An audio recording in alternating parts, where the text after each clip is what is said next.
You know, I could teach a semester class on World War II. Unfortunately, we don't have that much time. But we are going to give you as much detail on this as I think we can afford to, because it is an important time period in history. So if you look at the topic and subtopic sheet, let's kind of look at that first.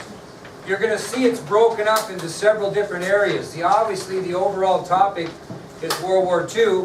And we start with the beginnings and the entrance of the United States into the war. So we talk about setting the stage for a Second World War, the three main causes of World War II, the start of World War II and the fall of France, the Battle of Britain, American defense measures, rising threat from Japan, the attack on Pearl Harbor and war declared by the United States, Japanese removal, the home front, and financing the war. Rather than giving you one ginormous test on this, we'll have different tests over different sections. And so this will be the first test section. Then we're going to move to early troubles for the Allies in World War II. We'll talk about Allied disasters in the Pacific, stopping the Japanese advance, the Battle of Midway, the war in Europe, fighting in Italy. Then we'll stop and have an assessment. Then we'll go to the third part, the end of World War II in Europe. We'll talk about D-Day, the election of 1944, the end of the German reign in Europe, Nazi horrors and the Holocaust, the Big Three, and Roosevelt's death. We will have another assessment. Then we'll talk about war in the Pacific and the end of World War II, war in the Pacific, strategy in the Pacific and early victories. The Allies go island hopping in the Pacific, victory in the Philippines, the road to victory in the Pacific, Iwo Jima and Okinawa. We'll talk about Native Americans and their contribution to World War II, including the Code Talkers, the atomic bomb and the end of World War II, and then the costs. And we'll have another assessment. So this is probably going to be about a 3-week process, is what I'm guessing, before we get all the way done. And then we'll move on to Truman and talk about the Korean War. Then we'll be into Eisenhower. Then we'll be into the Kennedy years. And I'm hoping to get to the Kennedy years by November 1st. So we'll see how it goes. But we'll see how it is. So, okay, so let's start our lecture then. We're talking about World War II, and we're talking about the beginnings and entrance of the United States into the war. So we're going to set the stage for the Second World War, and we're going to tell you 3 things that no war in world history, number 1, covered as much of the earth. No war in world history, number 1, covered as much of the earth. No war in world history, number 2, cost as many lives. Cost as many lives. And no war in world history caused as much total destruction as World War II. So as we set the stage for a Second World War, we tell you that no war in history covered as much of the earth, cost as many lives, or caused as much total destruction as World War II. Now, before this war ends that we know in history as World War II, more than 50 nations are going to take part in this thing. More than 50 nations.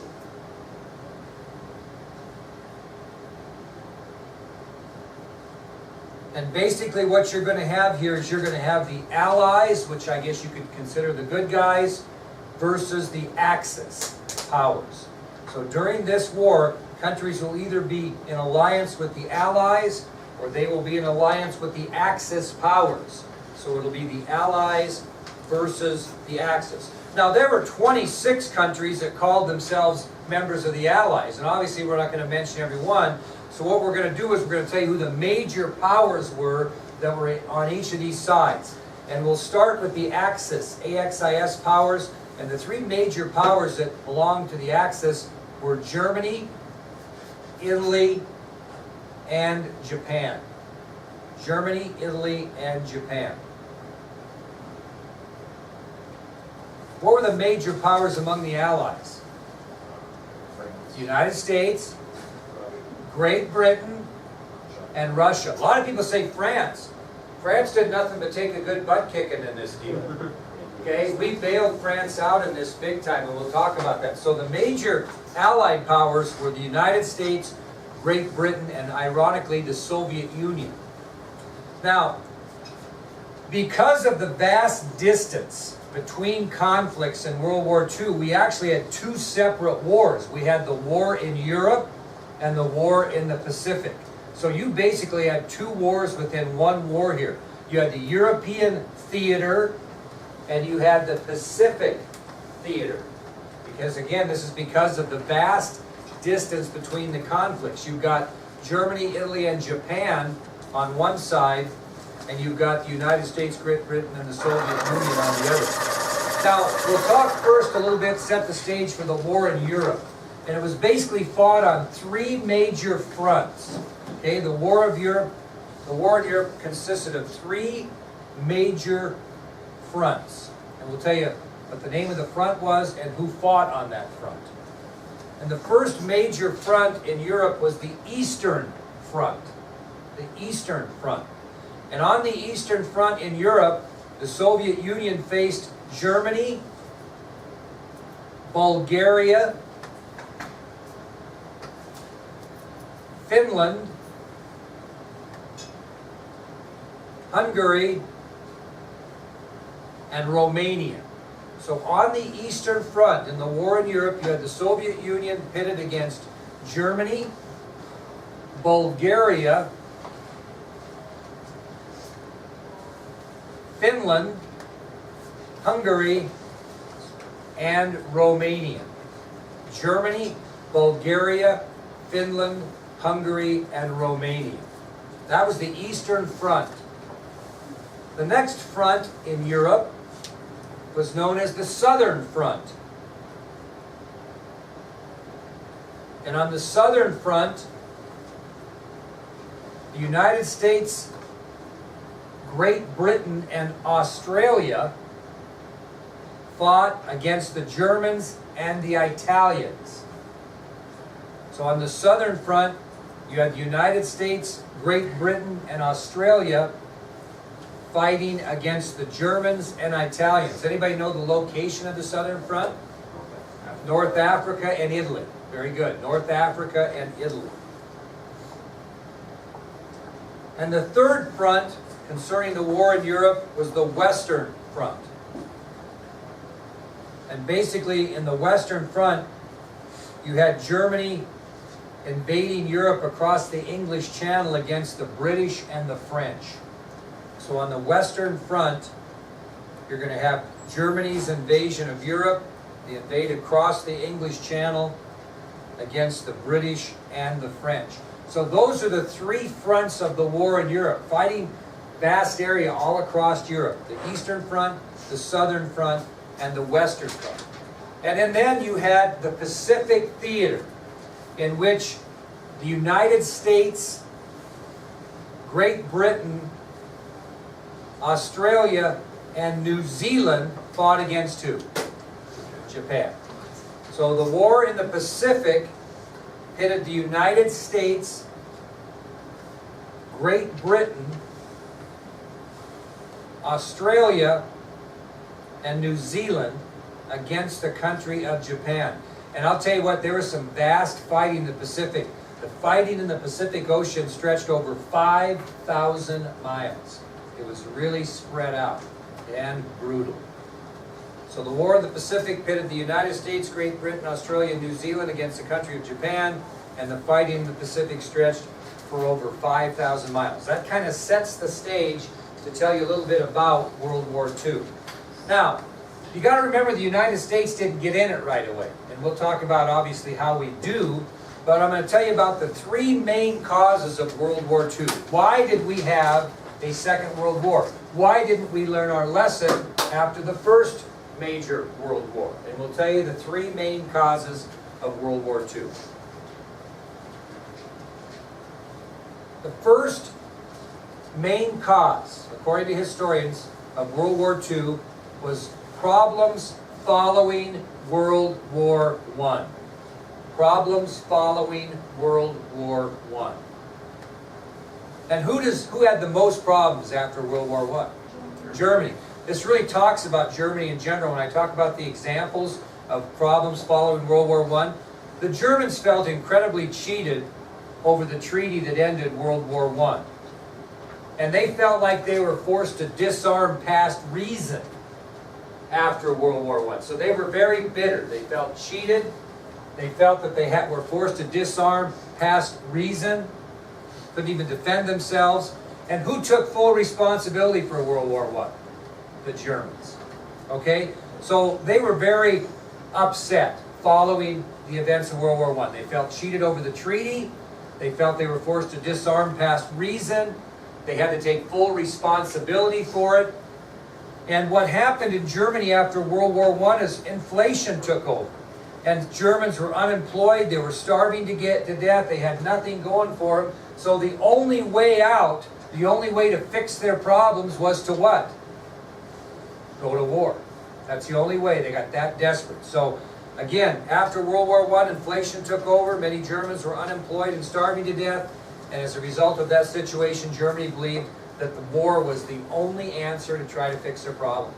And so that was one of the main causes we had a Second World War, is Germany pushed it because of problems following the First World War. The second reason, historians will tell you we had a Second World War, was the rise of dictatorships across the world. The rise of dictatorships across the world.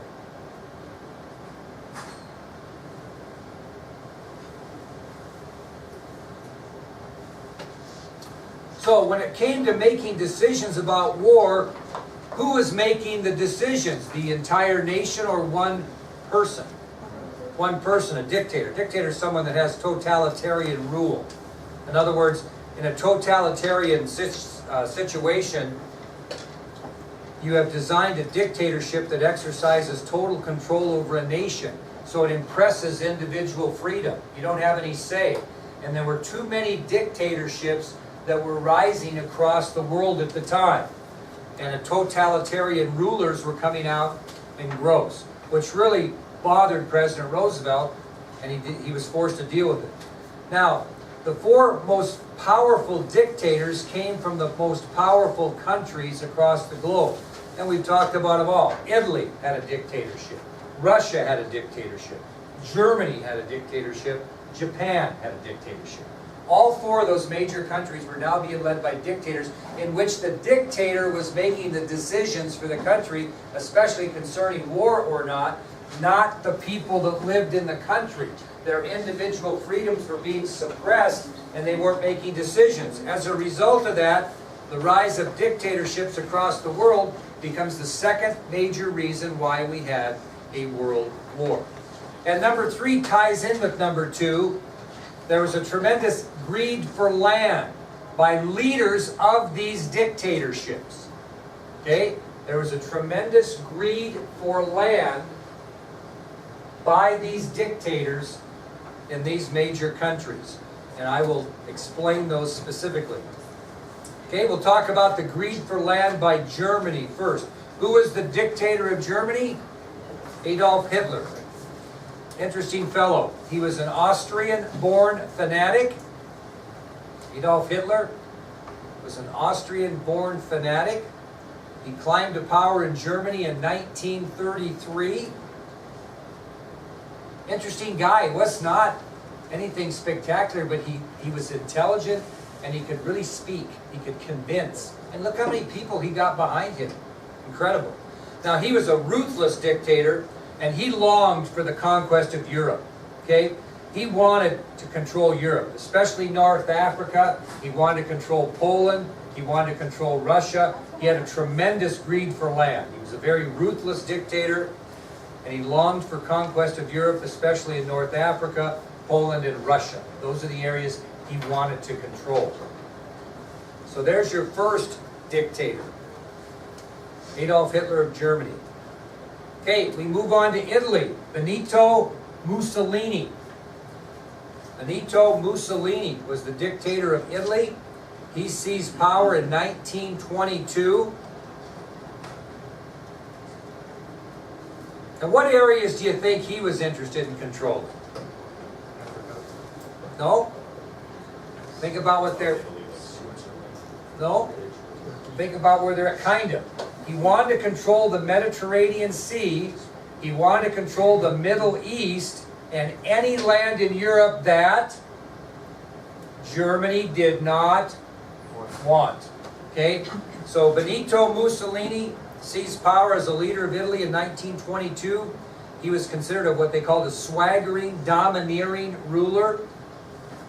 And he dreamed of controlling the Mediterranean Sea, the Middle East, and any land in Europe that Germany was not interested in. Benito Mussolini of Italy. The third leader, dictator, was Joseph Stalin, ironically from Russia, who was on our side in this conflict. And he came to power in Russia in 1920s. And what type of leader was he besides a dictator? What was his form of government?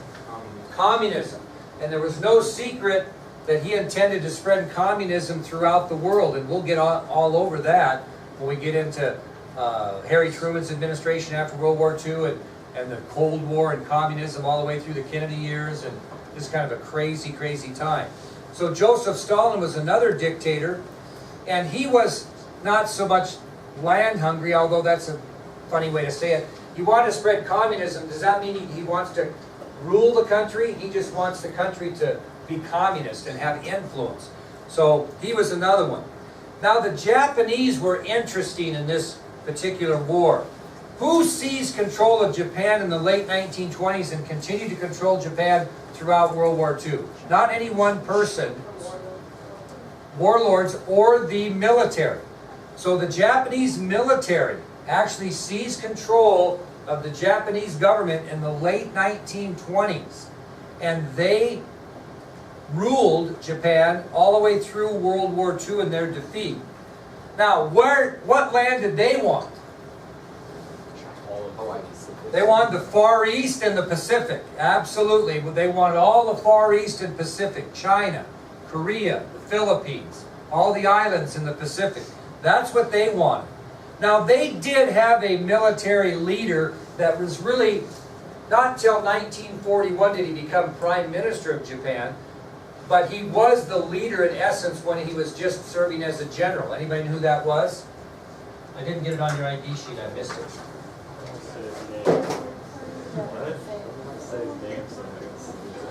I'm not sure I do. Hideki Tojo.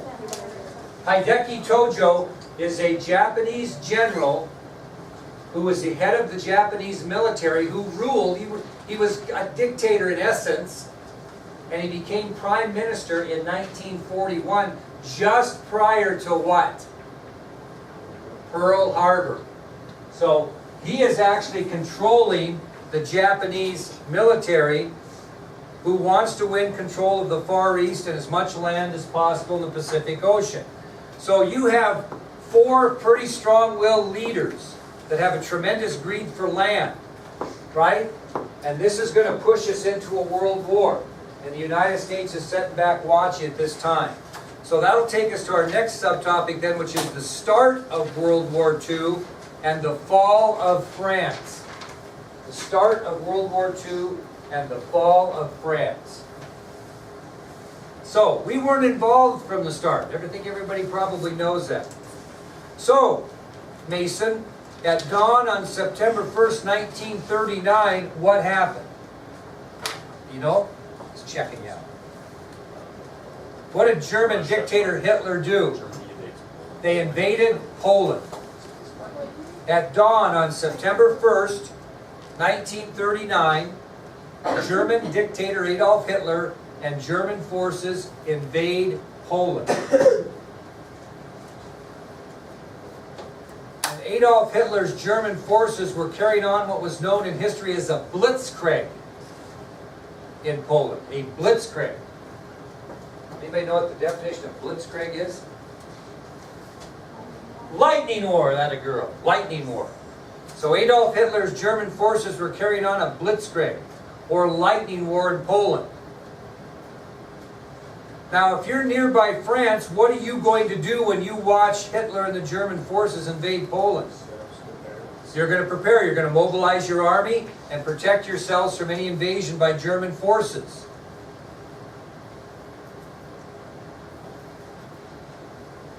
Well, because of the proximity of Poland to both Great Britain and France, after Hitler invaded Poland, both Great Britain and France declared war on Germany. Okay?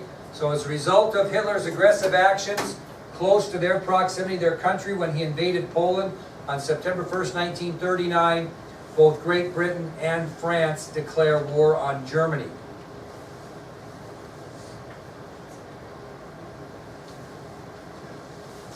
Now, what the French did in preparing themselves is they did mobilize their army, and they thought that the Germans would attack them at the Maginot Line. They anticipated that the Germans would attack them against the Maginot Line. And what the Maginot Line was simply a chain of forts that guarded the eastern border between France and Germany. Pretty smart thought that they would probably do that. So the French mobilized their army to protect themselves from invasion by German forces. They anticipate attack against the Maginot Line, which was a chain of forts that guarded their eastern border between France and Germany. And what happened? Did Hitler hit him right away? Well, he and his forces waited to attack the French. And the French started joking, Hitler's blitzkrieg must be a sitzkrieg. Believing that the German dictator was afraid to do what? Attack France. So as the French prepare themselves against an attack on the Maginot Line, Hitler sets back and he waits to attack the French. And they begin to joke, calling Hitler's blitzkrieg or lightning war in Poland a sitzkrieg, believing that the German dictator was afraid to attack France. And he waited quite a while, because when did he attack Poland? September 1st of what?